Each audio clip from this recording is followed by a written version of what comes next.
Macam dalam sembahyang lah, Ustaz saya ni kejap khusyuk, kejap tak khusyuk.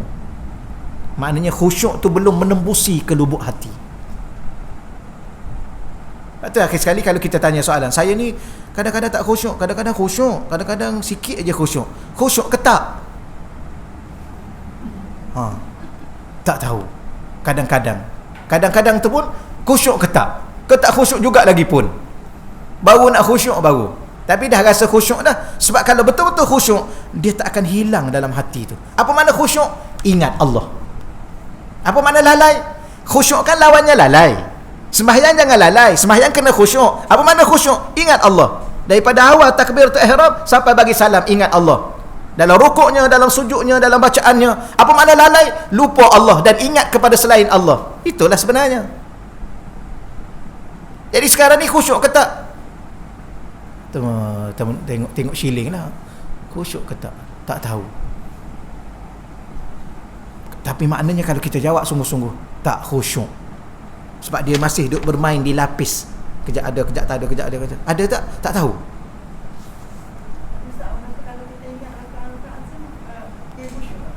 Lah. Ya, yang tak ingat rakaat tu lah yang tak khusyuk. Dia ingat rakaat. Dia tahu dia duduk rakaat pertama, dia tahu rukuk tu rukuk rakaat pertama, dia tahu duduk rakaat kedua, dia tahu sujud tu sujud dalam rakaat kedua dan sujud yang kedua, kan? Duduk rakaat kedua, sujud yang kedua, tahu kan? Ke bangun-bangun, sujud yang keberapa ni? Tahu rakaat dah kedua, tapi sujud tak tahu, kedua ke ketiga. Mana ada sujud tiga? Tapi ada orang macam tu lah. Sembahyang Zuhur 4 rakaat, bangun-bangun 4 ke 5. Mana ada 5? Nak sampai ke tahap itu. Samalah saya pun, samalah kita kan. Jadi macam-macam kita nak atasi. Sebenarnya zikir. Kerana khusyuk itu adalah ingat Allah. Lawan khusyuk adalah lalai. Apa makna lalai? Lupa Allah. Sebab tu saya cakap awal-awal tadi, lupa Allah, lupa segala-gala. 4 pun lupa, 2 rakaat pun lupa. Oleh kerana lupa Allah, lupa segala-gala. Subhanallah, bahaya. Inilah kunci dia. Dan ingat Allah ni, di mana yang paling dikehendaki? Di sinilah. Sebab di sini kan tempat pandangan Allah. Di sini kan tempat iman kepada Allah. Di sini kan tempat khusyuk kepada Allah. Di sini. Puan-puan, tajuk buku ni nampak ringkas tapi bermakna untuk dunia dan akhirat kita. Dalam ibadah dan dalam segala-gala hidup kita. Lalai di sini, lalai kita segala-galanya. Bahkan tak ada tempat kita di syurga. Kerana syurga bukan untuk tempat orang lalai. Neraka adalah tempat untuk orang lalai. Betul ya? Ingat lagi yang kita baca muka surat berapa dulu? Neraka adalah tempat untuk orang lalai. Subhanallah. Muka surat 33 dan 34 tu. Surah Al-A'raf 179 tu.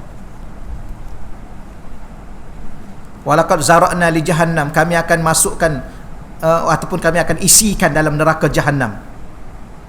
Ayat akhir sekali apa? Ayat akhir sekali, ulaika humul ghafilun, mereka adalah orang-orang yang lalai. Maknanya lalai ni tempat dia di mana? Neraka Jahannam. Tu 179 surah Al-A'raf. Bahaya. Dan di mana lalai? Di hatilah. Di mana ingat Allah? Di hatilah. Sekarang kita duk bincang supaya hati kita tidak akan lagi lalai. Bagaimana? Biar zikir itu menembusi lapis-lapis itu, biar sampai betul-betul ke situ. Khusyuk. Maka bila mana dah zikir dah sampai ke lubuk hati itu, maka bermula dah khusyuk. Kerana khusyuk tu ingat Allah. Baik. Habis lapis yang kedua. Wasalis. Apa makna salis? Lapis yang ketiga. An yastamkina dzikru minal qalbi. Yastamkina, apa makna yastamkina? Ketika zikir telah pun teguh. Yastamkin tu dia panggil apa? Teguh. Di mana dia teguh? Minal qalbi, di lubuk hati. Di hati sanubari. Kemudian apa lagi? Wa yastaula alaihi, dan dia telah menguasai hati. Zikir tu dah kuasai hati kita. Maka hati kita tidak akan lagi lalai kerana dah dikuasai oleh zikir. bihaisu yahtaju ila takallufin min sarfihi anhu ila ghairihi. Itu sekadar dia panggil apa tu, huraian tambahan. Dengan maksud lain, seandainya hati tadi ingin dipalingkan kepada perkara-perkara lain, maka ia memerlukan kepada usaha, sebagaimana golongan kedua berhajat kepada usaha untuk meneguhkan hati agar sentiasa berzikir. Kalau dah sampai tahap yang ketiga ni, dia susah dah nak lupa. Sebelum ni kita berada pada tahap pertama, kita nak paksa hati kita, ya Allah, kejap ingat kejap lupa, kejap ingat kejap lupa. Tapi bila mana dah sampai tahap ketiga ni, dia tak akan lupa lagi. Kalau kita nak suruh dia lupa, kita kena paksa dia balik untuk dia lupa. Maka terbalik dengan yang pertama tadi. Kemudian warabi' huwa lubab. Yang keempat ni lah baru dia masuk ke isi. Isi, kalau bahasa lain, ke lubuk atau batin hati tu, betul-betul ke batin hati, iaitu an yastamkinal madhkur minal qalbi wa yammahi adh-dhikru wa yakhfa wa huwa al-lubabul matlub. Di situ pun okey dah kalau bahasa Arab. Baik, yang keempat ialah isi, iaitu Allah yang diingati teguh di lubuk hati. Zikir akan pergi berselindung, dan inilah yang dicari. Baik, gini puan-puan ya, bila mana sampai ke isi, maka disebut begini, Allah yang diingati. Saya hati ini az-zikru, zikir. Yang dalam bahasa Arab dia ada satu lagi, al-madhkur. Kita nak tulis kat mana ya? Al-madhkur.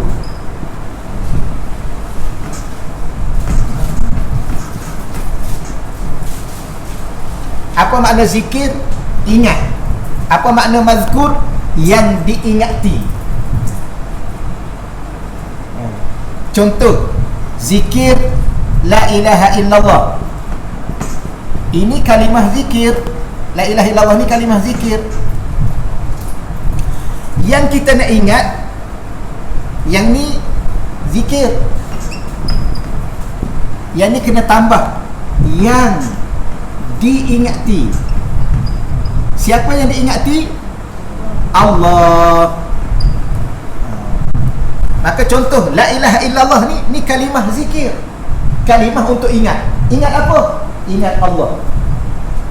Maka bila mana dia bergerak daripada lapis pertama, kemudian dia pergi kepada lapis yang kedua, dia pergi kepada lapis yang ketiga, yang ni zikir. Zikir. Yang ni zikir. Yang ni zikir lisan. Yang ni zikir hati. Pada lapis apa? Lapis luar. Tapi kalau kita kata lisan ni lapis pertama, kulit pertama, kulit kedua. Yang ni zikir sudah menguasai hati. Yang keempat ni Allah. Hati kita sudah menyelami. Kita nak kata apa bahasa dia bahaya sekarang ni, tambah-tambah live macam ni takut orang petik, orang buat kita itu. Ya, hati kita sudah menyelami. Pada waktu itu kalimah-kalimah zikir itu dia sudah hilang. Kenapa? Kerana kita sudah kita nak kata apa? Rasa kita sudah bersama dengan Allah. Maksudnya kita nak kata ni salah lagi bahasa ni, takut orang salah faham ni. Saya buat ibarat beginilah. Macam kita dulu kita kahwin dengan suami, dengan isteri kahwin. Sebelum kita kahwin, kita sebut nama dia. Kan, sebut nama. Baru ni bertunang je. Ya. Nama apa bakal itu tu tunang tu? Nama, contoh nama C. Dia nama C. Lepas tu, dah kahwin dah. Nama apa? Nama C. Duduk sebut. Tapi bila mana dah kahwin, duduk serumah dengan dia, nama C tu dah tak ada dah. Dia dah duduk dengan dia, dah duduk serumah dengan dia. Nama apa? Dia nama A pula. Apa? Ayam. Dia nama B pula. Apa? Baby. Dia nama S pula. Nama Honey. Nama asal tu dah tak ada, dah lenyap dah. Kenapa apa? Kerana sudah duduk dengan dia, sudah dekat dengan dia, sudah dapat bersembang dengan dia. Ini ibarat. Jadi begitulah kita.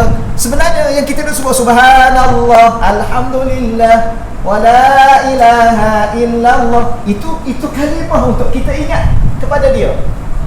Tapi bila mana hati kita sudah diselubungi oleh ingatan kepada dia, dia sudah merasai dekat dengan dia, maka tidak perlu lagi hati ini untuk menyebut kalimah-kalimah itu. Kerana apa? Kerana sudah merasai betapa dekatnya kita dengan dia. Ini bicara ibarat, bicara perumpamaan. Kerana Allah tak boleh dibayang dengan fizikal, tak boleh dibayang dengan jarak, tak boleh dibayang dengan benda. Itu salah pada semua bayangan itu. Ya, kalau kita duduk termenung, kemudian kita kata, macam ni Allah, bukan. Walau apa pun kita bayang, bukan. Kan Allah bukan makhluk. Duduk pejam mata, Allah ni warna ni, tak, bukan. Tapi perasaan hati kita, jiwa kita. Macam sebab tu saya suka buat ibarat berkaitan dengan orang yang bercinta tadi. Ya, engkau di hatiku. Ya ke? Iyalah. Dalam bentuk apa? Bentuk perasaan. Kita bicara perasaan, bicara hati. Betul ya? Apa lagi? Ada soalan? Maka bila mana hati itu sudah merasai, yang ni dia panggil apa? Syuhud atau musyahadah kita dengan Allah.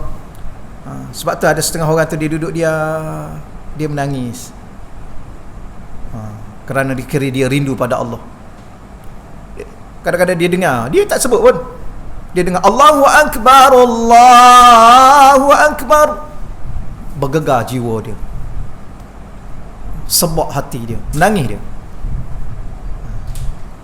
Dia dengar orang baca Quran, dia dengar orang sebut Rasulullah, dia dengar orang sebut subhanallah, menangis dia. Kenapa? Orang yang kerana dia tidak mampu lagi menahan kerinduan, kecintaan, merasai kebesaran, keagungan, kesempurnaan, kemurahan. Itulah. Itu antara. Tapi benda-benda begini ni, macam mana kita hanya boleh cerita? Kita tak mampu nak cerita sebenar-benarnya kerana benda ni rasa. Jadi saya cakap tadilah, cuba kita paksa diri kita berzikir dan kita doa pada Allah. Cuma kalau paling mudah dan paling cepat, kita kena ada guru, murabbi, mursyid. Doa pada Allah supaya Allah anugerahkan kepada kita seorang pembimbing, seorang murabbi yang membimbing kita, yang mursyid, yang meluruskan kerohanian kita, yang memberi zikir-zikir dan dia pantau zikir kita pagi dan petangnya. Ada guru. Ya, sebab kita bimbang. Ya, Rasulullah sendiri pun ada guru, malaikat Jibril alaihissalam yang membimbing, ya, yang menyampaikan wahyu. Kenapa? Tuan-tuan dan puan-puan, kalau saya tanya soalan beginilah, ya, saya yakin soalan ni yang saya tanya ni tuan-tuan dan puan-puan ada jawapan. Tuan-tuan, kalau kita berkasih dengan seseorang, bercinta dengan seseorang, kita nak tak orang tengah? Ni orang tengah kita ni, you cakap kat dia I love you, I love, saya cinta kat dia. Kawan ni pun pergi, kekasih you cakap dia cinta kat you. Lepas tu kawan tu okey, cakap saya juga cinta kat dia. Yang ni pun pergi pula. Kekasih you jawab yang you cakap tadi, nak tak orang tengah? Tak, lambat jawab. Mana ada orang bercinta nak orang tengah? Kita dengan dia lah. Allah dengan Rasul, siapa kekasih? Allah adalah kekasih Rasulullah, Rasul adalah kekasih Allah. Tapi kenapa guna malaikat untuk sampaikan wahyu? Allah nak ajar kita, nak kena ada guru. Waktu malam Isra' Mi'raj, Nabi ni, kekasih Allah ni, nak jumpa Allah, nak jumpa kekasih, ditemani oleh malaikat Jibril. Maka sampai satu perkara, tu apa malaikat Jibril tu yang kejar kita tu? Tu siapa yang panggil kiri dan kanan tu? Tu siapa perempuan tua yang duk pakai perhiasan tu? Kan dia tanya guru dia dalam sebuah perjalanan hidup. Dengan ujian-ujian hidup, ada pembimbing. Walau siapa kita sekalipun. Padahal Nabi Muhammad itu ketua Nabi, ketua Rasul, kekasih Allah. Tapi dalam perjalanan untuk bertemu dengan Allah pada malam Isra' Mi'raj itu ada pembimbing. Gitulah. Saya setakat itu dahululah, sedap gitu ya. Allahumma shalli ala sayyidina. Akan datang kita sambung lagi lah. Kita sambung sikit lagi. Bukan sikit lagi, ada lagi beberapa contoh perjalanan yang saya tulis tu. Ada soalan lain kalau ada. Jadi saya nak suruh tuan-tuan dan puan-puan beza antara az-zikru al-mazkur, tu bahasa Arab. Az-zikru itu kalimah zikir. Al-mazkur itu yang diingati. Kenapa kita berzikir? Sebab kita nak ingat. Siapa yang kita nak ingat? Allah. Tapi ada orang bila mana dia sudah menyelami ingatan itu dengan Allah, ya, kita nak kata apa dalam bahasa mudahnya, dia sudah tenggelam dalam ingatan dia kepada Allah, maka akhirnya tidak keluar lagi bahasa-bahasa zikir itu, kerana dia sudah merasai dia dengan Allah. Sebab itulah saya sebut satu lagi ibaratnya, berapa ramai orang yang menggunakan perkataan kelu tak terkata, bisu tak berbicara ke apa. Di saat aku bertemu denganmu, lidahku kelu tak berkata-kata. Wah, kan tak pernah cakap gitu. tak ada masa. Sebab masa tu kita tak belajar untuk bercinta. Ya. Tak apalah. Okeylah, setakat tu insya-Allah ya. Ni bicara kita dengan Allah, hati dan jiwa kita dengan Allah. Selebihnya doa pada Allah, minta Allah bagi kita faham dan Allah rezekikan sesuatu pada kita insya-Allah.